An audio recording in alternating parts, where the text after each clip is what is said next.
Jika segala sesuatu yang telah kau jalani hingga detik ini hanyalah persiapan untuk sesuatu yang akan segera terjadi, jika 25 Desember 2025 bukan sekadar hari Natal yang biasa, melainkan titik tepat dalam kalender surgawi, di mana Tuhan memutuskan untuk campur tangan dengan cara yang belum pernah disaksikan generasi manapun sebelumnya. Dan jika pesan ini, pada saat yang tepat ini, adalah suara Tuhan yang membisikimu untuk bangun, untuk memperhatikan bahwa hidupmu akan segera berubah selamanya. Kawanku, saudariku, kamu tidak sampai di sini secara kebetulan. Ada sesuatu di dalam rohmu yang membawamu mendengarkan kata-kata ini. Mungkin sudah berminggu-minggu kau merasakan kegelisahan yang tak bisa kau jelaskan. Mungkin kau mengalami mimpi aneh, firasat, sensasi bahwa sesuatu yang besar sedang mendekat. Atau mungkin kau hanya lelah, habis-habisan mencari jawaban di dunia yang tampaknya sudah gila. Apapun situasimu, aku ingin kau tahu sesuatu dari awal. Pesan ini adalah untukmu, bukan untuk orang banyak, bukan untuk yang sok religius, bukan untuk mereka yang merasa punya semua jawaban. Ini untukmu, tepat di tempatmu berada sekarang, dengan segala keraguanmu, dengan segala ketakutanmu, dengan seluruh harapanmu yang mungkin terluka. Sebelum kita melangkah lebih dalam, izinkan aku meminta satu hal kecil. Jika pesan ini menyentuhmu, pertimbangkan untuk berlangganan saluran ini. Dengan berlangganan, kau tidak akan ketinggalan rangkaian penjelasan dan persiapan menyambut apa yang akan datang. Ini adalah perjalanan yang akan kita lalui bersama. Aku telah mendedikasikan seluruh hidupku untuk memberitakan Injil Yesus Kristus ke seluruh penjuru bumi. Aku telah berdiri di depan presiden dan di depan pengemis. Aku telah berbicara di stadion yang penuh dan di ruangan yang kosong. Aku telah menyaksikan mukjizat yang menantang semua penjelasan manusia. Dan aku telah menangis bersama keluarga yang hancur oleh kesakitan. Tapi, dengarkan aku baik-baik. Tidak pernah dalam semua tahun pelayananku, aku merasakan urgensi di dalam hatiku, seperti yang kurasakan sekarang, saat membagikan apa yang akan kuucapkan ini.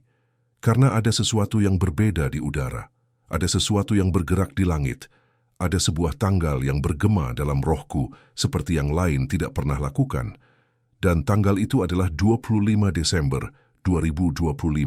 Sekarang sebelum melanjutkan, aku ingin memintamu sesuatu yang sangat sederhana tapi sangat kuat. Tulis di kolom komentar kata-kata ini. Yesus, persiapkan aku. Jangan lakukan untukku. Jangan lakukan untuk saluran ini. Lakukan untuk dirimu sendiri. Karena saat kau menulis kata-kata itu, kau sedang membuat sebuah pernyataan spiritual. Kau sedang membuka sebuah pintu di dalam hatimu. Kau sedang mengatakan pada surga bahwa kau siap untuk mendengar. Dan jika pesan ini bergema di bagian terdalam jiwamu, tekan tombol suka. Ini bukan soal kesombongan. Ini adalah tindakan iman. Ini caramu mengatakan, aku mengakui Tuhan sedang berbicara padaku. Sekarang, pejamkan matamu sejenak. Tarik napas dalam-dalam. Karena apa yang akan kubagikan bukanlah teori, bukan spekulasi, bukan sensasionalisme murahan. Ini adalah hasil dari dekade belajar Alkitab, ribuan jam doa, percakapan dengan pria dan wanita Tuhan dari seluruh dunia yang melihat tanda-tanda yang sama, merasakan urgensi yang sama, menerima pewahyuan yang sama. Mari kita mulai menggali. Semuanya berawal beberapa tahun yang lalu, dalam keheningan ruang studiku. Saat itu aku tengah menyelami kembali nubuat-nubuat Yesus tentang akhir zaman, kata-kata yang dia ucapkan di Bukit Zaitun, ketika para murid bertanya, kapan saatnya itu tiba? Aku sudah membaca bagian itu ratusan kali, tapi kali ini berbeda, seolah-olah sebuah selubung tersingkap dari mataku. Bukan tanda-tanda besarnya yang mengejutkanku, peperangan, gempa bumi, wabah penyakit, kasih yang menjadi dingin, semua itu sudah ku ketahui. Yang membuat napasku tertahan adalah polanya. Seperti melihat sebuah peta langit yang tiba-tiba terhubung, membentuk sebuah konstelasi baru. Aku mulai memahami bahwa Yesus tidak hanya memberikan sinyal-sinyal umum, dia memberikan sebuah denah waktu. Aku tahu, ini mungkin terdengar berani. Banyak orang sebelumnya pernah mencoba memprediksi tanggal dan gagal total, dan izinkan aku katakan dengan tegas, aku tidak sedang membicarakan kiamat, bukan tentang pengangkatan gereja seperti yang sering digambarkan. Ini tentang sesuatu yang jauh lebih personal, sesuatu yang Yesus janjikan khusus kepada mereka yang percaya. Sebuah intervensi ilahi yang tersandi dalam kitab suci dengan cara yang hanya pada generasi inilah kita bisa mulai memecahkannya. Yesus berkata, tentang hari dan saat itu tidak seorang pun yang tahu, malaikat-malaikat di sorga tidak dan anak pun tidak, hanya Bapa sendiri. Itu benar, mutlak. Tapi dia juga berkata ini, apabila semuanya itu mulai terjadi, bangkitlah dan angkatlah mukamu, sebab penyelamatanmu sudah dekat. Dan kemudian, ada frasa yang terus menghantuiku di malam-malam sunyi. Angkatan ini tidak akan berlalu sebelum semuanya itu terjadi. Saudaraku, kita hidup di angkatan itu. Tanda-tanda yang Yesus deskripsikan sedang terjadi di depan mata kita dengan presisi yang seharusnya membuat kita gemetar. Semuanya berlangsung sekarang, bukan di masa depan yang kabur. Tapi, ada satu keping puzzle yang jarang dipahami. Dan itu berkaitan dengan angka, tanggal, dan cara Tuhan menyusun waktu itu sendiri. Dalam Alkitab, angka bukanlah kebetulan. Angka 7 melambangkan kesempurnaan ilahi. Angka 12 melambangkan pemerintahan ilahi. Angka 40 melambangkan masa pencobaan. Lalu ada angka 25, angka yang menandai hari Natal, memiliki makna yang luput dari perhatian terlalu lama. Di Perjanjian Lama, hari ke-25 bulan ke-9, kalender Ibrani adalah hari penahbisan Bait Suci, Hanukkah. Itu adalah hari di mana cahaya dinyalakan kembali di Bait Allah setelah dinodai, hari terang di tengah kegelapan, hari pemulihan dan penahbisan ulang. Sebuah perayaan bahwa kekudusan telah dipulihkan, dan inilah wahyu yang mengubah segalanya bagiku. Pada suatu musim dingin, Yesus berjalan di Bait Allah di Serambi Salomo. Dan Injil Yohanes pasal 10 mencatat bahwa saat itu adalah tepatnya perayaan penahbisan itu, hari ke-25. Di hari itulah, di tengah cahaya yang melambangkan pemulihan, Yesus membuat pernyataan yang mengguncang langit dan bumi. Aku dan Bapa adalah satu. Domba-dombaku mendengarkan suaraku. Aku memberikan hidup yang kekal kepada mereka, dan mereka pasti tidak akan binasa sampai selama-lamanya. Dengarkan lagi kata-katanya. Dia mengucapkannya pada sebuah hari ke-25. Di momen cahaya mengusir kegelapan. Kepada mereka yang memiliki telinga untuk mendengar, dan aku percaya dengan segenap hatiku, janji tentang kesatuan dengan Bapa, tentang kehidupan kekal yang tak terenggut, itu akan dipenuhi dengan cara yang nyata, tak terbantahkan, dan transformatif pada 25 Desember 2025. Namun, jalanku sampai pada kesimpulan ini bukanlah jalan mudah. Ini adalah jalan yang dipenuhi keraguan, pertanyaan, dan malam-malam tanpa tidur. Sebuah jalan yang membawaku ke tempat-tempat yang tak pernah kubayangkan, dan kepada percakapan dengan orang-orang yang menyimpan rahasia yang dunia tidak ketahui. Keraguan itu besar. Aku telah melihat terlalu banyak penipu, terlalu banyak nabi palsu. Tapi, ada sesuatu yang mendorongku untuk melihat lebih jauh. Sebuah desakan di dalam rohku yang berkata, jangan diabaikan. Itulah yang membawaku terbang jauh menuju pegunungan terpencil di Ethiopia. Di sana tinggal seorang pertapa tua bernama Tadese. Seorang biarawan yang menghabiskan seluruh hidupnya mempelajari naskah-naskah kuno yang tak pernah dilihat dunia barat. Dalam suratnya, dia menulis tentang sebuah temuan luar biasa dalam sebuah teks Koptik dari abad ketiga. Kata-kata Yesus yang tidak tercatat dalam Injil manapun. Kata-kata tentang sebuah tanggal tertentu.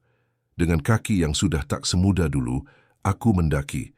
Dan akhirnya bertemu Tadese di biara yang seolah menggantung antara langit dan bumi. Matanya bersinar, tangannya kasar oleh doa dan kerja keras. Dia menyambutku seakan telah menungguku seumur hidupnya. Sudah kulihat dalam mimpiku 30 tahun yang lalu, katanya dengan suara tenang. Dia membawaku ke sebuah ruangan, harum dupa dan waktu. Di atas meja kayu tua, terbaring naskah itu. Saat Tadese menerjemahkan kata demi kata, jantungku seperti berhenti berdetak. Teks itu berkata demikian, dan sang guru berkata kepada mereka yang duduk di kakinya, akan tiba sebuah hari di mana orang-orangku yang setia akan diuji untuk terakhir kalinya. Itu akan terjadi pada hari kelahiranku menurut dunia, tetapi pada tahun kebangunan menurut surga. Dan pada hari itu mereka yang telah berpegang pada firman-Ku akan melihat dengan mata mereka sendiri apa yang tak pernah dilihat mata, mendengar dengan telinga mereka sendiri apa yang tak pernah didengar telinga. Sebab Aku akan datang kepada mereka, bukan di awan-awan seperti yang dipikirkan mereka yang tak mengerti, tetapi di kedalaman jiwa mereka, dan mereka akan diubah dalam sekejap mata, dan dari hari itu mereka tak akan pernah menjadi sama lagi. Ruangan itu hening. Akhirnya aku bertanya, Kapan? Kapan ini akan terjadi? Tadese menatapku dengan mata yang menyimpan kebijaksanaan berabad-abad. Saudaraku, bisiknya, kau sudah mengetahuinya, tertulis di dalam hatimu sejak sebelum kau lahir. Dan dalam kesunyian pegunungan Ethiopia itu, semuanya menjadi jelas. 25 Desember 2025. Ini bukan tanggal yang aku karang. Ini sebuah tanggal yang telah terukir dalam rohku, yang kini menemukan konfirmasinya di tempat yang tak terduga. Pulang dari Ethiopia, aku seperti orang yang berbeda. Aku mulai menyelidiki dengan lebih dalam, menghubungkan titik-titik yang tersebar, dan apa yang kudapati membuatku tak bisa berkata-kata. Lihatlah, tahun 2025 bukanlah tahun biasa dalam kalender profetik. Ini tepat 2000 tahun sejak Yesus memulai pelayanan publiknya. 2 milenia penuh sejak anak Allah dibaptis di sungai Yordan, dan suara Bapa berkata, "Inilah anakku yang kukasihi." Dalam pola Alkitabiah, periode 2000 tahun memiliki makna khusus, dari Adam hingga Abraham, dan 2000 tahun. Dari Abraham hingga Kristus, dan 2000 tahun. Dan kini, dari Kristus hingga kita. Kita menyelesaikan periode ketiga 2000 tahun. Bukan kebetulan. Tidak ada yang kebetulan dalam rencana Tuhan. Lalu ada pola matematika ilahi. 25 hari, 12 bulan, 2025 tahun. Jika kita mempelajari numerologi Alkitabiah, angka-angka ini membentuk resonansi yang sempurna dengan kata-kata Ibrani untuk penebusan, pemulihan, dan permulaan baru. Beberapa dari kalian mungkin berpikir, tapi banyak yang pernah meramal tanggal dan gagal. Benar, mereka gagal karena mencari peristiwa yang salah. Mereka mencari kehancuran dunia atau pengangkatan jasmani sebagai pelarian. Mereka mencari dengan mata daging, bukan mata roh. Apa yang Yesus janjikan untuk tanggal ini bukanlah akhir, melainkan awal, bukan kehancuran, melainkan transformasi, bukan pelarian dari dunia, melainkan invasi surga ke dalam bumi, dimulai dari dalam hati setiap orang yang siap. Lalu, seperti apakah wujud transformasi itu? Bagaimana kita bisa memahami sesuatu yang belum pernah dilihat generasi manapun? Bayangkan sejenak. Sebuah cahaya yang begitu murni, bukan hanya menyinari ruanganmu, tetapi menembus langsung ke dalam sudut-sudut paling gelap dari jiwamu. Sebuah kehadiran yang begitu dekat, lebih dekat dari napasmu sendiri, yang dengan lembut melepaskan ikatan yang selama ini membelenggumu. Ini bukan tentang kita diangkat ke awan-awan, ini tentang surga yang turun ke dalam kita. Berdasarkan kitab suci dan konfirmasi dari banyak saudara seiman di seluruh dunia, inilah yang kupercayai akan mulai terjadi, khususnya bagi mereka yang hatinya telah dipersiapkan. Pertama, akan ada penyucian. Yesus menggambarkan masa ini seperti sakit bersalin. Sebelum kelahiran sesuatu yang indah, ada kontraksi yang kuat. Dunia mungkin akan mengalami goncangan, tetapi bagi orang percaya, ini akan menjadi proses pemurnian, seperti emas yang dimurnikan dalam api. Pada hari itu, ikatan yang diwariskan turun-temurun, kecanduan yang tak terkalahkan, luka batin yang meracuni, semuanya bisa terlepas dalam sekejap, bukan sebagai hukuman, tetapi sebagai pembebasan yang penuh kasih. Kedua, akan ada penyataan. Rasul Paulus menulis, "Sekarang kita melihat dalam cermin suatu gambaran yang samar-samar, tetapi nanti kita akan melihat muka dengan muka. Nanti itu semakin dekat. Realitas rohani yang selama ini tersembunyi akan mulai terbuka. Bukan halusinasi, melainkan penglihatan rohani yang diperluas. Sebuah pemahaman yang mendalam tentang firman Tuhan, yang selama ini terasa seperti buku termeterai, akan tiba-tiba menjadi hidup dan jelas. Ketiga, akan ada penyatuan. Doa terbesar Yesus adalah supaya mereka semua menjadi satu. Aku percaya doa itu akan dijawab dengan cara yang dramatis. Tembok-tembok denominasi yang telah memecah belah tubuh Kristus selama berabad-abad akan runtuh. Bukan karena doktrin tidak penting, tetapi karena kasih Kristus akan terasa begitu nyata, begitu mengalahkan segalanya, sehingga perbedaan yang dulu memisahkan kita akan terasa kecil di hadapannya. Katolik, Protestan, karismatik, ortodoks, semua yang sungguh-sungguh mengasihi Yesus akan merasakan sebuah ikatan yang melampaui semua batasan manusia. Keempat, akan ada pemberdayaan. Yesus berkata, "Ia yang percaya kepadaku, ia juga akan melakukan pekerjaan-pekerjaan yang aku lakukan, bahkan pekerjaan-pekerjaan yang lebih besar daripada itu." Janji ini sering terasa mustahil. Bagaimana mungkin? Tetapi mulai dari tanggal itu, aku percaya akan bangkit sebuah tingkat kuasa rohani yang dunia belum lihat sejak zaman para rasul. Bukan untuk pamer, tetapi untuk satu tujuan, menunjukkan kepada dunia bahwa Yesus hidup, kuasanya nyata, dan kasihnya tak terkalahkan. Kelima, akan ada panggilan yang tak terbendung. Mereka yang mengalami transformasi ini akan diliputi oleh sebuah kerinduan yang membara untuk membagikan Kristus. Bukan dengan penghakiman, tetapi dengan sebuah kasih yang begitu tulus dan menarik, sehingga akan memanen jiwa-jiwa dalam skala yang belum pernah terjadi dalam sejarah. Namun, dan ini sangat penting, dengarlah baik-baik, tidak semua yang mengaku Kristen akan mengalami ini. Yesus sendiri tegas. Dia berkata, "Bukan setiap orang yang berseru kepadaku, 'Tuhan, Tuhan,' akan masuk ke dalam kerajaan surga." Ini bukan soal gelar agama atau keanggotaan gereja. Ini tentang hubungan yang hidup dan nyata dengan Yesus. Hubungan di mana Dia adalah sahabat, guru, Tuhan, dan cinta sejati dalam hidupmu. Lalu bagaimana kita bisa tahu bahwa persiapan ini bukanlah khayalanku belaka? Bahwa ada orang-orang biasa seperti kita yang sudah mulai merasakan gelombang pertama dari apa yang akan datang. Izinkan aku bercerita tentang Maria Elena, seorang nenek 72 tahun di sebuah desa kecil Guatemala. Setiap hari, selama 40 tahun dia berdoa selama 4 jam. 3 bulan lalu dalam doanya dia melihat sebuah penglihatan, sebuah kalender raksasa di langit yang helayannya berguguran hingga berhenti pada 25 Desember 2025. Lalu Yesus muncul, tersenyum, dan dari tangannya memancar cahaya emas yang menyelimuti seluruh bumi. Sejak itu, satu frasa terus bergema di hatinya, "Persiapkan umatku, waktunya telah tiba."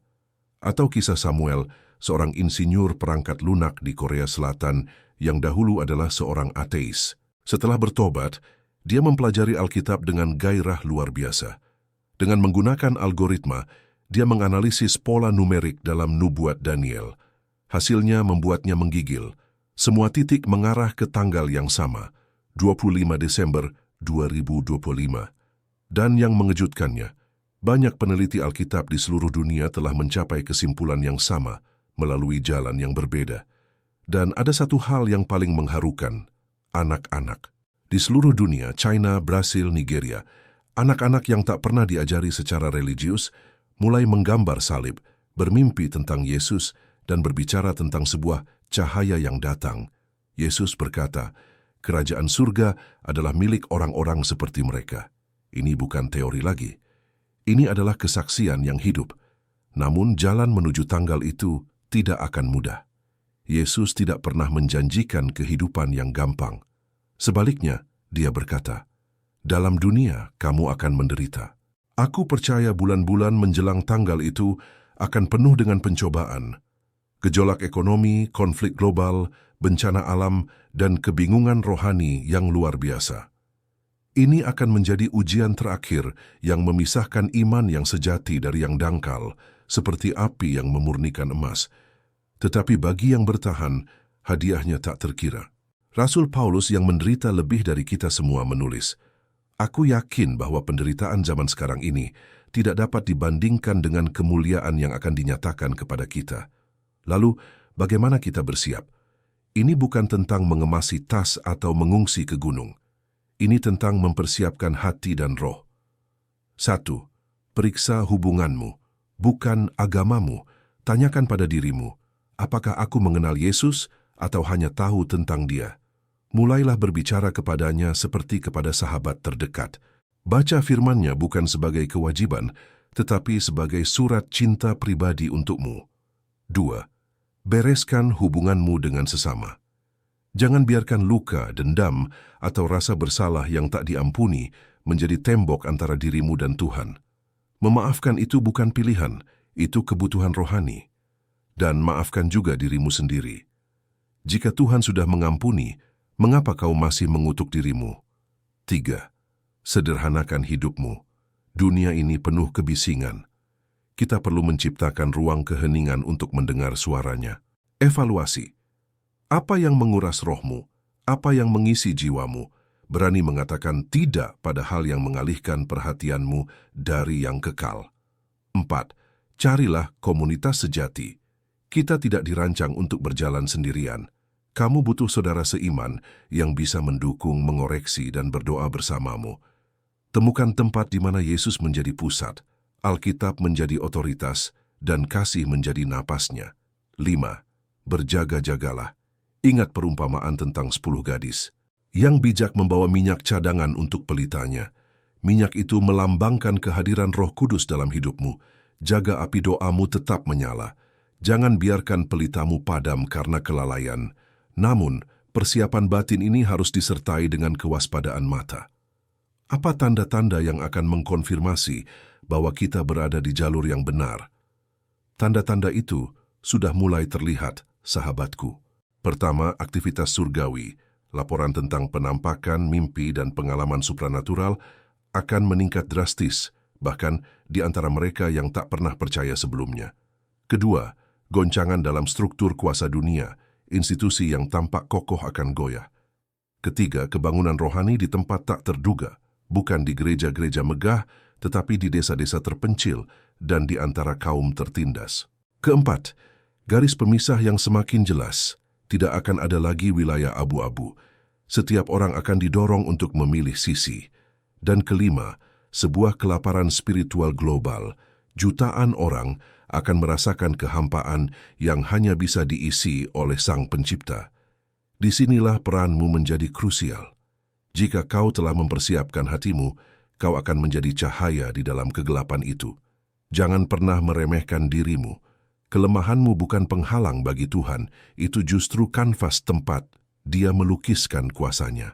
Sekarang aku tahu beberapa dari kalian masih ragu. Suara sinisme itu berbisik, ini cuma ramalan gagal lainnya. Aku mengerti, tapi izinkan aku mengajakmu mempertimbangkan sesuatu dengan bijak. Bayangkan, jika apa yang kukatakan ini salah, apa risikonya? Kau akan memiliki hubungan yang lebih dalam dengan Tuhan. Kau akan memaafkan dan dipulihkan.